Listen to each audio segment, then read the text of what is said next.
Hello dear friend, this is Ashish Charles. Today we are going to discuss BSc second year third paper physical chemistry explanation 2022। तो हम BSc second year का ये paper solve करके बताने वाले हैं और एक्सप्लेनेशन मीन्स एक्सप्लेनेशन, और एक्सप्लेनेशन में हमारे कुछ चीज़ें जो छोटी मोटी छूट जाती है वो टॉपिक भी कवर हो जाते हैं, तो कोशिश करेंगे वो भी समझ लें। और ये जो प्रीवियस ईयर में पेपर आया है उसको डिस्कस कर रहे हैं, और आने वाले एग्ज़ाम्स के लिए भी काफ़ी चीज़ें यहीं से बन जाती हैं। जो 1 में पूछ रहा है वो आगे जा कर के 2 में पूछ लेगा, 4 में पूछ लेगा, ऐसे ऐसे एक्सचेंज कर लेगा। सिलेबस आपको पता है कि बहुत ब्रॉड नहीं है, तो इन्हीं में से घुमा फिरा करके ज़्यादा क्वेश्चंस आ जाते हैं और इम्पॉर्टेंट क्वेश्चंस हैं ये भी। इसके बाद बी और सी सेक्शन वाली वीडियो हमारी फिर से आ जाएगी। फ़िलहाल हम इसके 16 क्वेश्चन जो 1 मार्क्स वाले आते हैं उसको डिस्कस कर लेते हैं, आओ सीखें। तो सबसे मैं 16 नंबर से मिटाते मिटाते ऊपर तक पहुंचूंगा। तो पहला क्वेश्चन हम डिस्कस कर लेते हैं। A mixture of liquid that has a constant boiling point and can be separated by distillation is called. इसका आंसर है आपके पास कि जिसे हम सेपरेट नहीं कर सकते, काई से नहीं सेपरेट कर सकते, डिस्टिलेशन मेथड से। और जो बॉइलिंग का मिक्सचर ऑफ लिक्विड, जो लिक्विड का मिक्सचर है उसका एक कांस्टेंट बॉइलिंग पॉइंट आता है और हम उसको सेपरेट नहीं कर सकते स्टीम डिस्टिलेशन वगैरह मेथड टेक्निक से। तो ऐसे मिक्सचर को क्या कहते हैं? ऐसे मिक्सचर को कहा जाता है एजियोट्रॉपिक मिक्सचर। तो एजियोट्रॉपिक मिक्सचर को मैं थोड़ा सा डिटेल में बता दूं।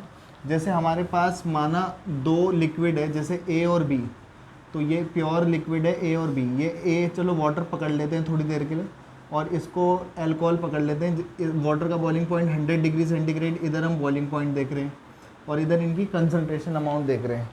तो अल्कोहल का जनरली बॉइलिंग पॉइंट 76-78 के आसपास होता है। तो ये बी है जो कि अल्कोहल समझ लेते हैं। तो जब मैंने दो चीज़ों को मिक्स किया और मिक्सचर का बॉइलिंग पॉइंट उन दोनों के बॉइलिंग पॉइंट, उन दोनों कंपोनेंट ए और बी के बॉइलिंग पॉइंट से कम आता है, तो हम उसे मिनिमम बॉइलिंग एजोट्रॉप कहते हैं। ज़्यादा आता है तो मैक्सिमम बॉइलिंग एजोट्रॉप कहते हैं। और एजोट्रॉपिक मिक्सचर्स को हम स्टीम डिस्टिलेशन से सेपरेट नहीं कर सकते। तो पॉज करके स्क्रीनशॉट ले लें, इंपॉर्टेंट क्वेश्चन है, फिर हम आगे बढ़ जाते हैं।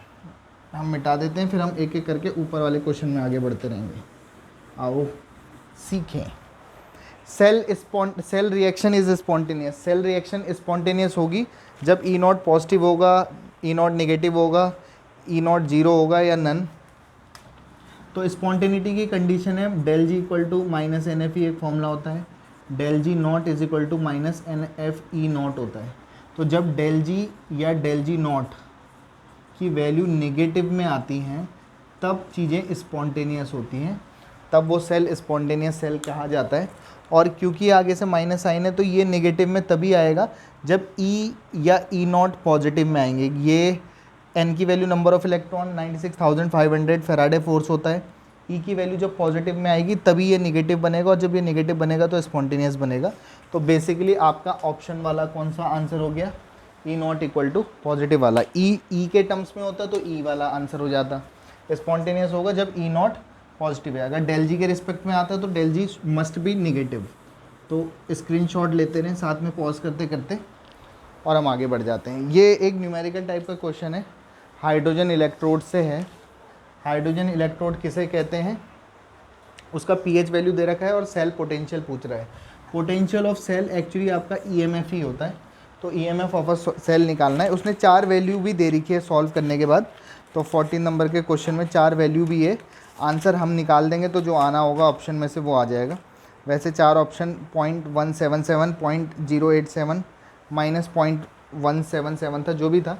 तो पहले तो हम समझ लेते हैं। पहली बात तो हाइड्रोजन इलेक्ट्रोड किसे कहते हैं? हाइड्रोजन प्लेटिनम की एक ब्लैक फॉइल लेते हैं जिससे प्लेटिनम की वायर सिस्टम से बाहर निकली होती है, और इसे एक ग्लास रॉड में बंद करके रख दिया जाता है, और इस रॉड को ऐसे सॉल्यूशन में डिप करते हैं जो H+ आयन दे, जनरली HCl, और यहाँ से हम हाइड्रोजन गैस पास करवाते हैं। तो यहाँ पर एनोड की तरह अगर ये बिहेव करेगी तो प्रेजेंटेशन ऐसे होता है कि मेटल को आगे, आयंस को पीछे। हाइड्रोजन क्योंकि मेटल नहीं होती इसलिए प्लेटिनम की फॉइल लेते हैं, एक सरफेस प्रोवाइड कर सके और रिएक्शन करा सके, और प्लेटिनम की वायर से रिएक्शंस हो सके। और H2H+ में Pt, क्योंकि प्लेटिनम वगैरह का चीज़ ले रहे हैं, प्लेटिनम का प्लेट ले रहे हैं या छोटी सी पत्ती लेते हैं, इसलिए प्लेटिनम लिखते हैं साइड में। अगर ये रॉड कैथोड की तरह बिहेव करती है तो आयंस आगे, मेटल पीछे लिखते हैं। ये मैंने पूरी इलेक्ट्रोकेमिस्ट्री में बता रखा है, गैल्वेनिक सेल की डिटेलिंग, हाफ सेल्स की डिटेलिंग या कंप्लीट सेल की डिटेलिंग, तो वहाँ पे से अभी फ़िलहाल मैं वो टॉपिक नहीं कर रहा हूँ। हमारा काम इस हाइड्रोजन इलेक्ट्रोड के लिए है, तो रिप्रेजेंटेशन जनरली कैथोड वाला ज़्यादा यूज़ किया जाता है। तो अगर मैं रिएक्शन की बात करूँ तो H+ से H2 बनाना है, तो कैथोड पर जो रिएक्शन होती है वो होती है कि H+ से आपको H2 बनाना है। तो H2 तब बना होगा या H तब बना होगा जब इसने एक इलेक्ट्रॉन को गेन किया होगा, और H+ ने एक इलेक्ट्रॉन गेन किया और H2 बना दिया, लेकिन 2 बनाने हैं तो 2 ले लेंगे, तो ये रिएक्शन बैलेंस हो गई होगी। तो ये रिएक्शन है, और इस रिएक्शन के लिए EMF निकालेंगे तो E इक्वल टू फॉर्मूला होता है E0 माइनस 0.0591 अपॉन n की value 2 log CD, product side का concentration divided by reactant side का कंसंट्रेशन, जो कि कोफिशिएंट 2 है तो पावर 2 आ जाएगी। क्योंकि हाइड्रोजन इलेक्ट्रोड है तो E0 की वैल्यू होती है 0 माइनस 0.0591 अपॉन 2 और log H2। जब फ्री स्टेट में कुछ ना हो तो कंसंट्रेशन 1 लेके जाते हैं। H+ का कंसंट्रेशन, H+ के कंसंट्रेशन के लिए आपको pH का डेटा दे रखा है, तो pH is equal to negative logarithm of H+ होता है। pH की वैल्यू 3 है तो निगेटिव लॉगरिथम ऑफ H+ आ जाएगा। तो आपको H+ का कंसंट्रेशन जो निकालोगे वो आ जाएगा -3 लिख सकते हैं log ऑफ H+ को, निगेटिव साइन इधर कर लिया, तो H+ log ऑफ H+ जो आएगा वो आ रहा है आपका -3, जिसकी वजह से ऐसे कर लेते हैं। और H+ का कंसंट्रेशन निकालने के लिए दोनों तरफ एंटी लॉग ले लेंगे। एंटी लॉग लेंगे तो एंटी लॉग, ये 10 बेस वाला लॉग है तो राइट हैंड साइड की चीज़ें सब 10 की पावर में चली जाएंगी, जो कि 10 की पावर -3 बन जाएगा। तो H+ का कंसंट्रेशन जो हो जाएगा वो हो जाएगा आपके लिए 10 की पावर -3 और पावर चल रही है 2। तो मैं यहाँ पे स्पेस नहीं है तो मैं इसे ऐसे लिख रहा हूँ -0.0591 अपॉन 2। चलो मैं यहाँ पे इसको अलग से समझा लेता हूँ, यहाँ पे शायद आपको दिखाई ना दे रहा हूँ, इसको ही मिटा करके यहीं एक्सप्लेन कर लेते हैं इसके बाद का न्यूमेरिकल। 1 मार्क्स में पता नहीं कैसे दे दिया उन्होंने इतना बड़ा न्यूमेरिकल वैसे पोर्शन। तो बेसिकली यहाँ तक तो आपको बात समझ में आ गई होगी कि क्या हुआ। इसके बाद E is equal to -0.0591 upon 2। अच्छा इतना पता है ना, हाइड्रोजन का इलेक्ट्रोड 0 होता है इसलिए 0 आया। बाकी ये बनेगा log ऑफ 10 की पावर -6, log ऑफ 10 की पावर -6 नीचे बनना था, ऊपर लिखेंगे तो 10 की पावर 6 हो जाएगा। आगे बढ़ा देते हैं, 2 से डिवाइड करते हैं तो 0.0295 आता है, करके देख लेना। और ये बनेगा आपका 6 log ऑफ 10। log 10 की वैल्यू होती है 1, तो 6 से मल्टीप्लाई करोगे, 6 5 जा आपका हो गया 30, 3 कैरी और 10 की पावर माइनस, हाँ ठीक है। तो बेसिकली 6 5 जा 30, 3 कैरी, 6 9 जा 54, 55 56 57, 5 कैरी, 6 2 जा 12 और 5 7, 12 और 5 17 हो गया, ये आया। और 1 2 3 4 डिजिट पे डेसिमल आना था, तो वो भी माइनस साइन के साथ, तो आंसर आ रहा है -0.1770। तो इसमें जो ऑप्शन है -0.177 सी ऑप्शन है, तो सी ऑप्शन वाला करेक्ट हो जाता। ये बहुत स्पेशल सा क्वेश्चन है, पता नहीं 1 मार्क्स में कैसे दे दिया, आगे शायद ये बड़े मार्क्स में भी आ सकता है। अच्छा सा स्पेशल सा क्वेश्चन है, पॉज करके स्क्रीनशॉट ले लें, ज़रूर से करें इस क्वेश्चन को। तो यार आगे बढ़ जाते हैं फ़िलहाल हम मिटा करके। बाकी कोई डाउट हो तो आप लोग पूछ सकते हैं बेझिझक हो करके। आगे बढ़ जाते हैं। When a strong acid is titrated against strong base, the end point is the point of, end point क्या होगा, मैक्सिमम। ऑप्शन में क्या दे रखे हैं इसके 13 के, 0 कंडक्टेंस होगी, मैक्सिमम होगा, मिनिमम होगा, क्या करना है। एक्चुअली ये भी बहुत बड़ा टाइप का क्वेश्चन है। देखो स्ट्रॉन्ग एसिड को टाइट्रेट कर रहे हैं हम, टाइट्रेशन मतलब मेज़रमेंट करना, और क्या मेज़र कर रहे हैं हम, ऑप्शन में कंडक्टेंस है तो कंडक्टेंस मेज़र कर रहे हो, तो कंडक्टोमेट्रिक टाइट्रेशन का क्वेश्चन है ये। Strong acid versus strong base, acid और बेस मिलते हैं तो टाटा सॉल्ट NaCl बना और वाटर बाहर निकल गया H2O। ये भी अपने आप में स्ट्रॉन्ग सॉल्ट होता है, ये सब हम जानते हैं कि एसिड बेस मतलब वीक और स्ट्रॉन्ग कैसे देखते हैं। तो इन्होंने क्या किया, अब इसको ग्राफ से समझने की कोशिश करते हैं। यहाँ पर हम टाइट्रेंट के रूप में NaOH मिला रहे थे, सॉल्यूशन में हमारे पास HCl था, हम NaOH की बूंदें उसमें डालने में लगे हैं। तो यहाँ पर हम देखते हैं मोलर कंडक्टेंस या कंडक्टेंस की वैल्यू। तो बेसिकली जब तक हमने ये नहीं डाला सॉल्यूशन में, मेरे पास शुरुआत में सिर्फ HCl था एक बीकर में, सपोज़ इसके 10 मोल थे सपोज़, तो शुरुआत में तो सिर्फ HCl था, वो टूटा होगा H+Cl नेगेटिव, क्योंकि ये H+ आयन दे रहा है तो H+ आयन की आयनिक मोबिलिटी मतलब मूव करने की टेंडेंसी ज़्यादा होती है, तो शुरुआत में कंडक्टेंस ज़्यादा थी। अब आपने उसमें NaOH मिलाया तो 1 मोल HCl, 1 मोल सपोज इसका मिलाया तो ये इससे जुड़ करके 1 मोल ये बना होगा। 2 मिलाओगे तो इसके 10 हैं, तो इसके दो रिएक्ट करके 2 बने होंगे, 8 बचे हुए होंगे। इसके 3 जुड़ करके 3 बना होगा, मतलब एक एक करके आप ये मिलाते रहोगे तो बेस मिलाने के बाद वो ये बनाता रहेगा, 1 मोल, 2 मोल, 3 मोल, 5 मोल, 6 मोल, ऐसे ऐसे करके 10 मोल्स तक वो बनता रहेगा। क्योंकि HCl से सॉल्ट बन रहा है, वैसे तो स्ट्रॉन्ग बन रहा है तो कंडक्टेंस बढ़ती है, लेकिन आयनिक मोबिलिटी H+ आयन की सबसे ज़्यादा होती है। तो जब सॉल्ट बनेगा तो इसकी कंडक्टेंस की वैल्यू धीरे धीरे क्या होती रहेगी, कम होती रहेगी, और ग्राफ मोलर कंडक्टेंस की वैल्यू कम आती चली जाएगी। फिर एक पॉइंट ऐसा आया कि जब आपने इसके 1 2 3 4 5 6 ऐसे करते करते 10 मोल मिला दिए, तो इसके 10 मोल इसके 10 मोल से रिएक्ट करके 10 मोल ऑफ NaCl बन गया होगा, और आपका HCl जो है वो ख़त्म हो जाएगा। जहाँ पर ये HCl ख़त्म हो जाता है उसी को एंड पॉइंट कहते हैं, एंड पॉइंट कहते हैं। उसके बावजूद अब ये तो ख़त्म हो गया, ये 10 मोल आपने मिलाए वो भी इसमें बदल गए, तो अभी सॉल्यूशन में सिर्फ यही है जो बन रहा है। तो अब उसके बावजूद भी आप NaOH मिलाने में लगे हो, तो NaOH क्या करेगा, Na+ और OH नेगेटिव आयन प्रोवाइड करेगा, और OH नेगेटिव की भी आयनिक मोबिलिटी ज़्यादा होती है, और जैसे जैसे OH नेगेटिव आयन बढ़ रहे हैं तो फिर मूवमेंट भी बढ़ेगा, जिसकी वजह से कंडक्टेंस बढ़ती चली जाएगी। तो आप देख पा रहे होंगे strong acid versus strong base के केस में जो एंड पॉइंट आता है, जो उसका सवाल था वो मिनिमम आता है।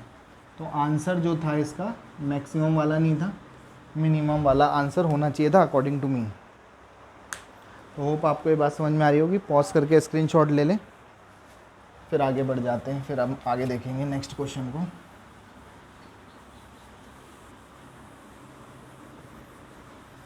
चलो, Kohlrausch law can be use to determine. Kohlrausch law क्या करता है, वीक इलेक्ट्रोलाइट का लैम्डा एम निकालता है, वीक का भी निकाल लेता है, स्ट्रॉन्ग का भी निकाल लेता है। एब्सोल्यूट आयनिक मोबिलिटी, आयंस के मोशन वगैरह के बारे में बात करता है, वो भी करता ही है। सॉलिबिलिटी को भी डिफाइन कर सकते हैं मोलर कंडक्टेंस के रिस्पेक्ट में। तो according to me all of the above is the correct option होना चाहिए। The fraction of the total current carried by the cation और एनायन इज़। एक्चुअली कोई इलेक्ट्रोलाइट वो होते हैं जो अपने आयंस में टूट जाते हैं। आपने उसे मिलाया किसी सॉल्यूशन में, जैसे NaCl मिलाया, वो अपने आयन में टूट गया, Na+Cl नेगेटिव, HCl मिलाया, H+Cl नेगेटिव। तो कोई भी इलेक्ट्रोलाइट है उसमें जो करंट आती है आयंस के मोशन की वजह से आ रही है इलेक्ट्रोलिटिकल सेल में, तो ions and their motions are responsible for producing electric current. तो इलेक्ट्रोलाइट की वजह से नहीं आ रही, उसमें प्रेजेंट आयंस की वजह से आ रही है, जो कि कैटायन और एनायन है। तो कैटायन की वजह से जो करंट ले जाई जाती है उसे transport number of cation, anion की वजह से जो करंट पैदा होती है उसे ट्रांसपोर्ट नंबर ऑफ एनायन कहते हैं। फॉर एग्जांपल मेरे पास एक बीकर में जैसे NaCl है सपोज, तो ये Na+ भी टूटा और Cl नेगेटिव। आपको पता है कि अगर आप किसी चीज़ का 1 मोल भी लेते हो तो उसमें 6.022 × 10⁻23 ऑलमोस्ट इन्फानाइट पार्टिकल्स प्रेजेंट रहते हैं। तो इन्फानाइट पार्टिकल्स प्रेजेंट हैं, तो कैटायन की वजह से जो करंट पैदा होगी, कैटायन ने जो करंट पैदा करी, करंट मतलब आई जो पैदा करी, वो उसका ट्रांसपोर्ट नंबर कहलाती है। क्योंकि कैटायन जब मूव करेगा तो करंट पैदा करेगा, कितनी कर रहा है उसे ट्रांसपोर्ट नंबर ऑफ कैटायन कर रहे हैं with the ratio of total current. Anion का ट्रांसपोर्ट नंबर, एनायन की current divided by total current, ये एनायन का ट्रांसपोर्ट नंबर, ये कैटायन का ट्रांसपोर्ट नंबर कहलाता है। तो fraction of total current, fraction जो है टोटल करंट का जो कैटायन के द्वारा ले जाया जाता है उसे transport number of cation, anion के द्वारा ले जाया जाता है उसे ट्रांसपोर्ट नंबर ऑफ एनायन। वो कह रहा है कैटायन एनायन के जो आयंस के मोशन होते हैं, आंसर है इसका ट्रांसपोर्ट नंबर। क्या कहते हैं उसे, सिंपली ट्रांसपोर्ट नंबर। कैटायन के लिए होगा तो कैटायन वाला, एनायन के लिए होगा तो एनायन वाला, जनरली ट्रांसपोर्ट नंबर कहते हैं। Phase rule is expressed as, phase rule होता है F equal to C minus P plus two, degree of freedom, component, phase plus two. अब वो टॉपिक अपने आप में बहुत बड़े बड़े हो जाएंगे, तो फिलहाल F इक्वल टू, ये मैंने फेज इक्विलिब्रियम वाला चैप्टर बताया होगा, वहाँ शायद मैंने इसको डिस्कस किया है। तो F equal to C minus P plus two phase rule होता है। रिड्यूस फेज रूल पूछा होता तो रिड्यूस में एक कम कर देते हैं, तो ये आपका बन जाता है F equal to C minus P plus one. अगर यहाँ से क्वेश्चन आता है तो रिड्यूस फेज रूल, फिलहाल आपका क्वेश्चन का answer F equal to C minus P plus two, क्योंकि सिर्फ फेज रूल पूछा है। रिड्यूस फेज रूल पूछा होता तो वो हो जाता। ये वाला क्वेश्चन भी इसी फॉर्मूले से रिलेटेड है कि अगर सिंगल कंपोनेंट सिस्टम में, एक्चुअली ये वाला reduce phase rule 2 component system के लिए लगता है और ये वाला फेज रूल 1 कंपोनेंट सिस्टम के लिए लगता है। तो 1 कंपोनेंट सिस्टम के लिए ही सवाल है, सिंगल कंपोनेंट सिस्टम में मैक्सिमम नंबर ऑफ फेज कितनी पॉसिबल हो सकती है, कितनी एग्जिस्ट कर सकती है। तो अब आप इसी फॉर्मूले से जाओ, F इक्वल टू कंपोनेंट, वो खुद बोल रहा है 1 कंपोनेंट सिस्टम है और प्लस 2 है, तो फेज़ कितनी पॉसिबल है। अगर मैं फेज़ 3 लूँगा तो 1 2 प्लस 1 3 माइनस 3, तो डिग्री ऑफ फ्रीडम आएगा 0। Degree of freedom temperature, pressure, concentration की संख्याएं होती है कि किन किन चीज़ों पर वो सिस्टम डिपेंड कर रहा है। तो अभी फ़िलहाल F इक्वल टू 0 आएगा। अगर मैंने यहाँ पर F की वैल्यू 1 2 3 4 किसी पे भी आ सकती है, लेकिन अगर मैंने यहाँ 4 लिखा तो आंसर निगेटिव में आने लगेगा, और निगेटिव में आएगा तो टेम्परेचर, प्रेशर, कंसंट्रेशन की संख्याएं निगेटिव में पॉसिबल है नहीं। तो इसलिए आपका जो maximum number of phase exist कर सकती है, वो number of phase maximum phase rule में 3 ही हो सकती हैं, तभी तक 0 आ सकता है। नहीं तो और ज़्यादा लोगे अगर फेज़ की वैल्यू तो निगेटिव में आंसर आएगा, जो कि पॉसिबल नहीं है। ये क्वेश्चन भी काफ़ी इंपॉर्टेंट है, ये मुझे 1 मार्क्स से थोड़े ऊपर वाले क्वेश्चन लग रहे हैं, और मे भी हो सकता है कि नेक्स्ट वाले पेपर में कहीं वो आपको आगे पीछे करके दे दे बड़े मार्क्स में जो अभी पूछा है। आओ सीखें। If the rate of forward reaction is 2 times of rate of backward reaction, कोई रिएक्शन हो रही है तो जैसे सपोज रिएक्टेंट से प्रोडक्ट बन रहा है, ऐसे समझ लेते हैं, तो फॉरवर्ड रिएक्शन हो रही है एक, और एक इसी में ही बैकवर्ड रिएक्शन हो रही है, बैकवर्ड करके रिपीट करके वापस भी आ जा रहा है। तो फॉरवर्ड रिएक्शन का रेट बैकवर्ड रिएक्शन के रेट के डबल है, 2 टाइम्स है। तो फॉरवर्ड रिएक्शन का रेट 2 टाइम्स है रेट ऑफ बैकवर्ड रिएक्शन के, ये अकॉर्डिंग टू क्वेश्चन बात कर रहा है, यही कहना चाह रहा है वो। फिर आपको बोल रहा है कि इक्विलिब्रियम कांस्टेंट Kc की वैल्यू बताओ कैसे निकालेंगे। तो इक्विलिब्रियम कांस्टेंट सीधे, वैसे तो और भी फॉर्मूला होता है पर हम डायरेक्ट समझ लेते हैं। तो Kc इक्वल टू होता है, Kc इज इक्वल टू होता है Kf upon Rf upon Rb, forward का रेट डिवाइडेड बाय बैकवर्ड के रेट को डिवाइड जब आप कर लेते हो तो जो आता है वो ही Kc कहलाता है। अब Rf, तो और ये भी क्वेश्चन तब पूछा है जब कंसंट्रेशन आइडेंटिकल हो, कंसंट्रेशन सेम हो, इसकी भी और प्रोडक्ट की भी, जो फॉरवर्ड बैकवर्ड है। तो रेट ऑफ रिएक्शन हम इतना जानते हैं law of mass action class 11 से भी, कि rate of reaction directly proportional होता है रिएक्टेंट की कंसंट्रेशन के। फॉरवर्ड के लिए ये रिएक्टेंट है, बैकवर्ड के लिए ये रिएक्टेंट हो जाएगा, तो रिएक्टेंट की कंसंट्रेशन के प्रोपोर्शनल होता है। और प्रोपोर्शनलिटी का साइन हटा देंगे तो एक कांस्टेंट लगाते हैं KFC, तो हम इसे RF पढ़ लेते हैं, इक्वेशन 1। बैकवर्ड रिएक्शन का rate Rb is directly proportional to concentration of reactant, क्योंकि अब बैकवर्ड के लिए ये रिएक्टेंट है, ये प्रोडक्ट है। तो प्रोपोर्शनलिटी का साइन हटाएंगे तो क्या लगा देंगे, कांस्टेंट KBC। तो C1 और C2 क्यों नहीं पढ़ा मैंने, क्योंकि according to question concentration same थी। तो अब आपके पास क्या करना है आपको, Rf अपॉन Rb, तो Rf की वैल्यू अभी आप इनने निकाली, फर्स्ट Kc का फॉर्मूला ये होता है, Rf की वैल्यू क्या लिखोगे आप, KFC अपॉन KFC, वो वाला KFC दूसरे हैं, ये KBC है, ये कौन बनेगा, करोड़पति भी दूसरे हैं। फिलहाल इसी से कंसंट्रेशन सेम है तो कैंसिल हो जाएंगे, KF अपॉन KB बचेगा। और आपके अकॉर्डिंग टू क्वेश्चन जो था वो, ये जो रेट ऑफ फॉरवर्ड रिएक्शन था वो 2 टाइम्स था रेट ऑफ बैकवर्ड के। तो वैसे हम डायरेक्ट भी कर सकते थे कि इसकी जगह हम क्या लिख सकते, ये सब करने की ज़रूरत भी नहीं पड़ती, 2 टाइम्स ऑफ Rb कर लेते, इन सब की भी कोई ज़रूरत नहीं थी।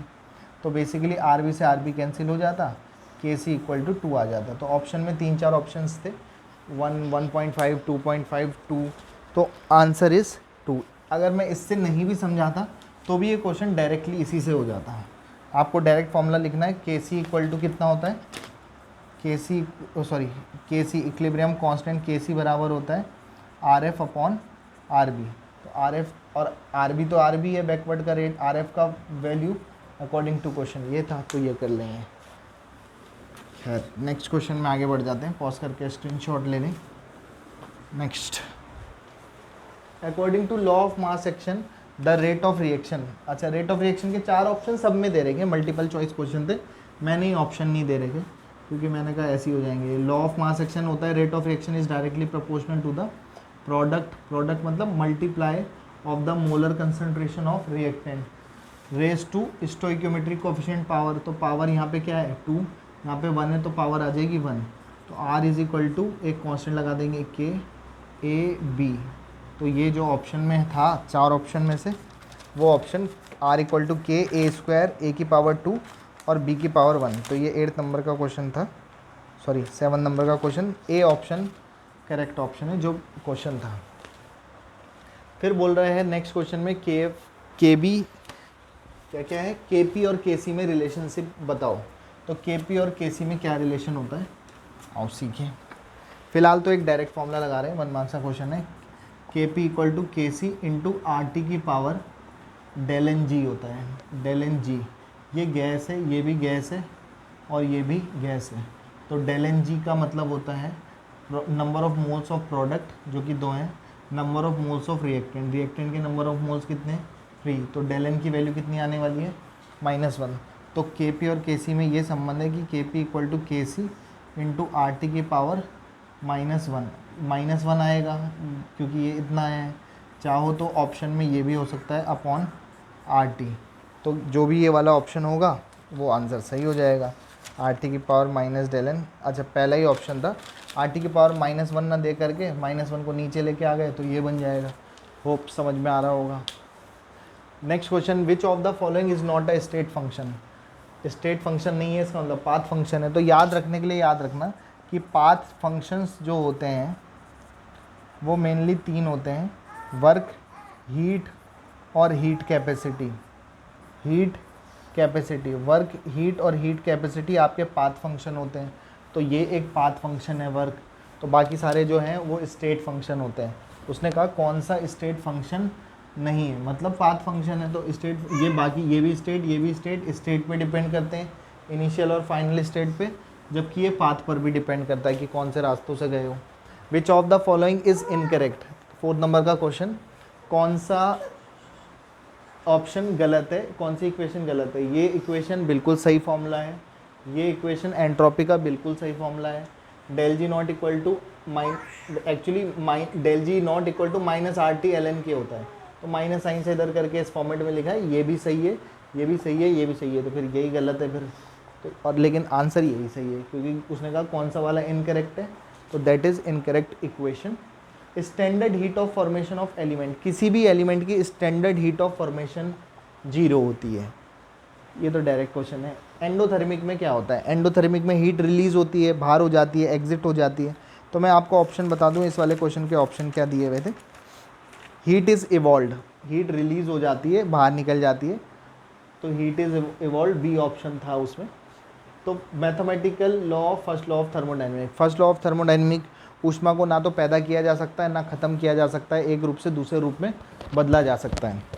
फर्स्ट लॉ ऑफ थर्मोडाइनमिक बहुत सारी चीज़ों में देखने को दिखाई देती है कि एनर्जी एक रूप से दूसरे रूप में बदल रही है। जैसे सेल में इलेक्ट्रिकल केमिकल, केमिकल इलेक्ट्रिकल में बदल जाती है। और सबसे बड़ी बात कि हमें एनर्जी कहाँ से मिलती है, सूरज भैया से। सूरज भैया से हमें डायरेक्ट नहीं मिलती, हमें पेड़ पौधों से मिलती है। तो पेड़ पौधे को एनर्जी कहाँ से मिलती है, सूरज भैया से। सूर्य के प्रकाश की उपस्थिति में पेड़ पौधे अपना खाना पीना बनाते हैं। बनाते क्या हैं वो, 6CO2 6H2O लेकर के C6H12O6 ग्लूकॉन डी बनाते हो। वो अपने लिए बनाते हैं, तुम उसे खा लेते हो, फिर तुम अपनी बॉडी बनाते हो। फिर जो तुमने अपनी बॉडी बनाई उस एनर्जी को किस जगह पे यूज़ किया वो आप ही जानो, क्योंकि एनर्जी एक रूप से दूसरे रूप में बदलने में लगी है। ना आप पैदा कर पा रहे हो, सूरज भैया को बनाने की औकात नहीं है, ख़त्म करने की तो बात ही छोड़ दो। तो बेसिकली ना बना सकते हैं ना ख़त्म कर सकते हैं, एनर्जी एक रूप से दूसरे रूप में बदलती है। इसे फर्स्ट लॉ ऑफ थर्मोडायनेमिक कहते हैं और बहुत सारी जगहों में देखने को मिल भी जाता है। तो फर्स्ट लॉ ऑफ थर्मोडायनेमिक को जनरली यहाँ पे समझो कि अगर ये कोई सिस्टम है, इस सिस्टम को मैं हीट दे रहा हूँ तो इसके अंदर कुछ एनर्जी में बदलाव आता है और बाकी एनर्जी वर्क डन में खर्च हो जाती है। जैसे थोड़ा सा हमने एज अ टीचर हमने आपको गाइड किया और आपके अंदर जो एनर्जी थी आपने उस इंटरनल एनर्जी क्या होता है, आपके अंदर की एनर्जी, आपके अंदर जितनी भी एनर्जी है उन सारी एनर्जी का समेशन क्या कहलाता है, इंटरनल एनर्जी कहलाता है। आपके अंदर की सारी एनर्जी का सम इंटरनल एनर्जी। ये इंसान आपके सामने 2 शब्द कह पा रहा है, वो भी उस ऊर्जा के कारण है कि कुछ एनर्जी है, अदरवाइज आईसीयू में दिखाई देता है ये आदमी भी। तो बेसिकली आपके अंदर कुछ ना कुछ एनर्जी है, किसी ने पंप किया, किसी ने मोटिवेट किया, थोड़ा सा बढ़ा, फिर आपने उसको काम भी कर दिया। तो किसी सिस्टम को दी गई हीट क्यू इंटरनल एनर्जी में चेंज, जिसे डेल यू से भी डिनोट करते हैं, और बाकी एनर्जी वर्क डन में खर्च हो जाती है। ये फर्स्ट लॉ ऑफ थर्मोडायनेमिक का मैथमेटिकल फॉर्मेट में है। एक्चुअली W को माइनस पी डेल्टा वी लिखा जाता है, इस वजह से यहाँ पे वो ये वाली इक्वेशन भी चलाता है, delta U equal to Q plus W. ज़्यादातर बुक्स में ये ऑप्शन भी देखने को मिल जाता है। तो आप मेरे हिसाब से तो सिस्टम को दी गई हीट क्यू, इंटरनल एनर्जी में चेंज और वर्क डन में जो मैंने आपको पढ़ाया, आपको एनर्जी आई, आपने बहुत बेहतरीन रिजल्ट दिया, आपने काम किया, तो वो आपका इस फॉर्मेट को फॉलो कर रहा है। लेकिन क्योंकि W निगेटिव में आता है तो इस वजह से वो फॉर्मूला कई बार क्या कर लेता है, ये वाला फॉर्मूला बना देता है। तो आपके पास दोनों ही ऑप्शन में है और बुक्स में भी दोनों ही ऑप्शंस लिखे रहते हैं, बट आप वहाँ पे मेंशन कर लेना कि फॉर्मूला ये होता है और W भी पर्टिकुलरली मेंशन करके बता देना। वैसे उसने 4 ऑप्शंस दिए थे, ये भी ऑप्शन दे रखा है, ये भी। मेरी नज़रों में तो दोनों ही लगभग ठीक है, बट और बुक्स में भी दोनों ही लिखे रहते हैं, चाहे आप गूगल कर लो, वहाँ भी बहुत सारे दोनों ही ऑप्शन या दोनों ही आंसर मिल जाएंगे। बाकी आपके प्रोफेसर पर डिपेंड करेगा कि वो कितने उदार हैं और आपको कितना नंबर देना चाहें और कौन सा काटना चाहें। तो आप दोनों ही ऑप्शन में मेंशन करके बता दीजिएगा इस वाले क्वेश्चन का आंसर। बाकी फ़िलहाल जी लो अपनी ज़िंदगी, नेक्स्ट पार्ट में पिएंगे आपका खून। Have a good day, goodbye, good night, शुभ रात्रि।